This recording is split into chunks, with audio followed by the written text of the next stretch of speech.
Hello नमस्ते everyone, welcome to my another day another blog. सबैजना सन्चै आरामै हुनुहुन्छ होला। म पनि एकदम सन्चै आरामै छु। म चाहिँ आज बिहान उठेर चाहिँ घर नजिकै ड्याम बनाउँदैछ सिँचाइको लागि। म चाहिँ त्यहाँ काम गर्नको लागि जानलाई लाग्दैछु है, जाँदैछु। यो चाहिँ मेरो घरबाट काममा जाने बाटो, ड्याममा जाने बाटो हो होइन।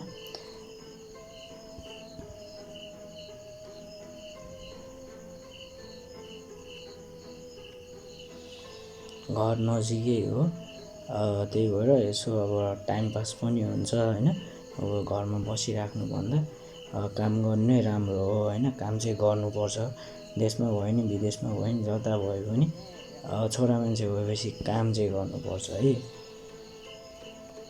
काम गरेपछि आफू खुसी भइन्छ, आफू खुसी भएपछि सबैजना खुसी हुन्छ, सबै कुरा ठिक हुन्छ होइन।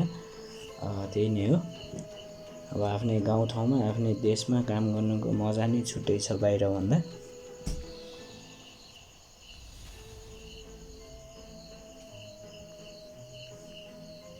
घर नजिकै हो, एकदम राम्रो छ, एकदम राम्रो ड्याम बनाउनु लागेको छ।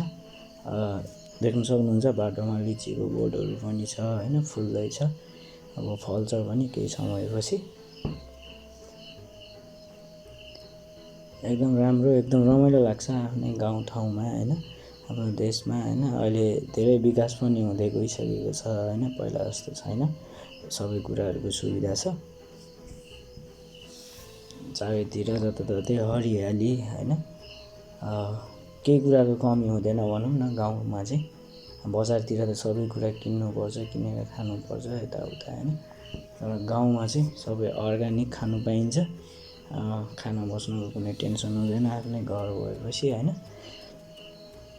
देख्न सक्नुहुन्छ ड्याम चाहिँ एकदम दामी बनाउँदैछ, एकदम ठुलो बनाउँदैछ होइन।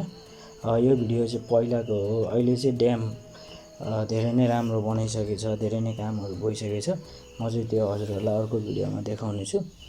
यो चाहिँ सुरुमा म जाँदाखेरि सुरुको दिन भनौँ न, काम त धेरै अगाडिदेखि स्टार्ट भएको हो, म जाँदा नै यत्रो काम भइसकेको थियो होइन। यो चाहिँ मेरो फर्स्ट दिन।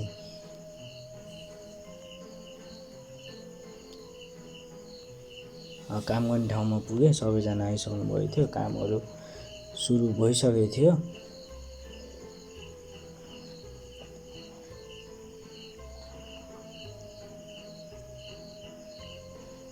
देख्न सक्नुहुन्छ सबै मेसिनहरू पनि आएर कामहरू गर्न थालिसकेका थिए। यो चाहिँ एउटा खोल्सा थियो, त्यो खोल्सालाई चाहिँ अलि ठुलो बनाएर अब ड्याम बनाउनु लाग्दैछ। खोल्सामा पानी पनि निस्किन्छ नि त, धेरै खन्नु पर्दैन, गहिरो खन्नु पर्दैन। भेना चाहिँ काम गर्दै हुनुहुन्छ है। भेना र म चाहिँ त्यहाँ अब जरासरा टिप्ने, ढुङ्गासुङ्गा हटाउने होइन, यताउता। अब खासै गाह्रो काम होइन, यो सबैभन्दा इजी काम हो, मेरो लाइफको सबैभन्दा इजी काम हो। बाहिर गएर कति दुःख गरेर कस्तो कस्तो काम गरेर आइयो होइन।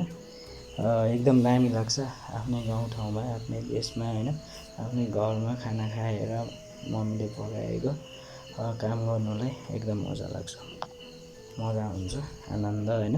कसैको प्रेसर हुँदैन, तनाव हुँदैन होइन। एकदम रमाइलो गरी गफ गर्दै होइन, एकदम हाँसी मजाक गर्दै काम गर्नु पाइन्छ। टाइम गएको पनि थाहै हुँदैन। देख्न सक्नुहुन्छ त्यहाँ खन्दै गर्दाखेरि पानीहरू पनि निस्किरहेको थियो, हिलोहरू पानीहरू होइन। हामी चाहिँ बिस्तारै काम गर्दै थियौँ। मान्छेहरू नेपालमा अब यस्तो कामहरू गर्नलाई गाह्रो मान्छ, बाहिर गएर कति गाह्रो काम गर्नुपर्छ होइन, त्यो गएपछि थाहा हुन्छ।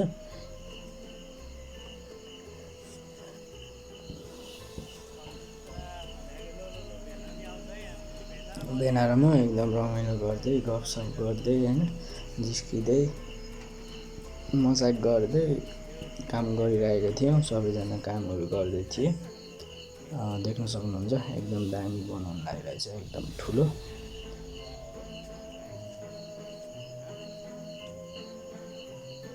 यो चाहिँ काकाको घर हो, त्यहीँ ड्यामभन्दा हल्का माथि चाहिँ काकाको घर थियो।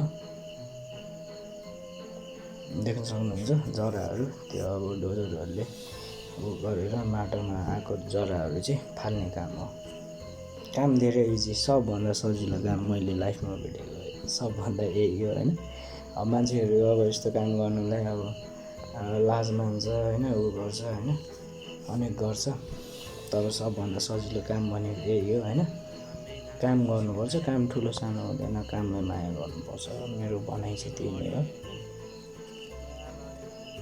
यसले गर्ने उसले गर्ने त्यस्तो हुँदैन काम चाहिँ। त्यसपछि खानालाई हामी घरतिर लाग्यौँ।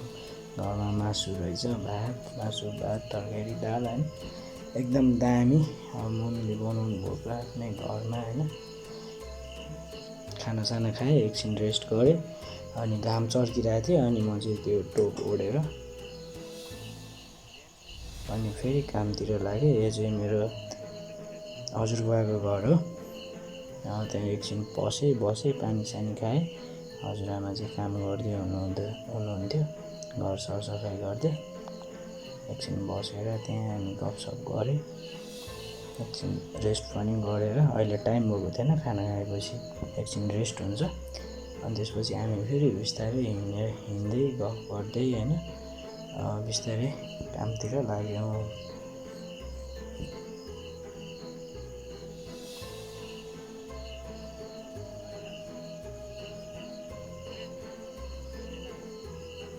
एकदम रमाइलो लाग्छ, एकदम होइन, ढुक्क आनन्द होइन। अब आफ्नै घरमा बसेर आफ्नै गाउँठाउँमा होइन काम गर्नु पाउँदा एकदम दामी मजा आउँछ। अनि त्यसपछि म पानीहरू लिनलाई गएँ। पानी पनि त्यहाँ नजिकै धारा छ, देख्न सक्नुहुन्छ। कामहरू भइरहेको छ, सबैजना आइसक्नु भएको थियो, हामी पनि गयौँ अनि कामहरू गर्न थाल्यौँ।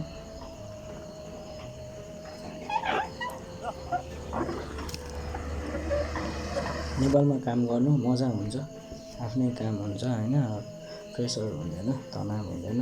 अनि त्यसपछि खाजा खाने टाइम भयो। खाजा रोटी तरकारी एकदम दामी थियो, एकदम मिठो होइन। दिनभरि काम गरेर दुःख गरेर खानुको मजा नै छुट्टै छ होइन।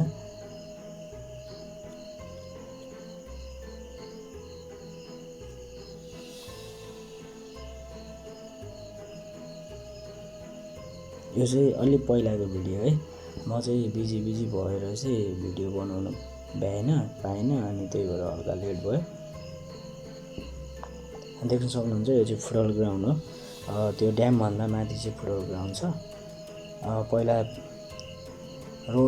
मेन रोड चाहिँ मेन पिच रोड छ यो ग्राउन्डभन्दा माथि, अनि यो ग्राउन्ड बिचमा छ, अनि त्यो ड्याम चाहिँ तल, ग्राउन्डभन्दा तल बन्दैछ है। देख्न सक्नुहुन्छ यो रुखहरूभन्दा उता तलपट्टि एउटा खोल्सा छ, त्यहाँ बन्दैछ। अनि त्यसपछि हामी कामसाम सकेर गफसफ गर्दै हामी घरतिर लाग्यौँ।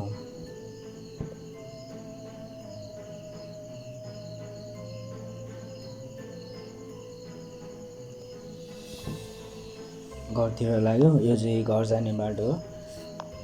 बाटो पिच छ, एकदम दामी छ। काठमाडौँ पोखराको हाइवेबाट नजिकै छ, त्यस्तो टाढा छैन। यो चाहिँ देख्न सक्नुहुन्छ साइडमा, यो चाहिँ स्कुल हो, सरकारी स्कुल हो। स्कुल ग्राउन्ड छ होइन, एकदम दामी छ, सबै कुराको सुविधा छ होइन।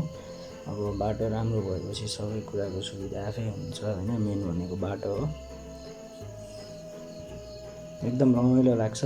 अब पहिला बाटो पिच थिएन होइन, धेरै कुराहरूको अभाव थियो। अब अहिले चाहिँ धेरै चेन्ज भइसकेको छ होइन। अब लङ टाइम पनि भइसक्यो होइन। अब अनि त्यसपछि फाइनली मेरो घर आयो होइन। हजुरहरूलाई मेरो भिडियो राम्रो लाग्छ भने सब्सक्राइब गर्न चाहिँ नभुल्नु होला, प्लिज सब्सक्राइब गरिदिनु होला। हजुरहरूले सब्सक्राइब गर्नुभयो भने अनि म नयाँ भिडियोहरू हाल्न पाउँछु। हस् त, धन्यवाद।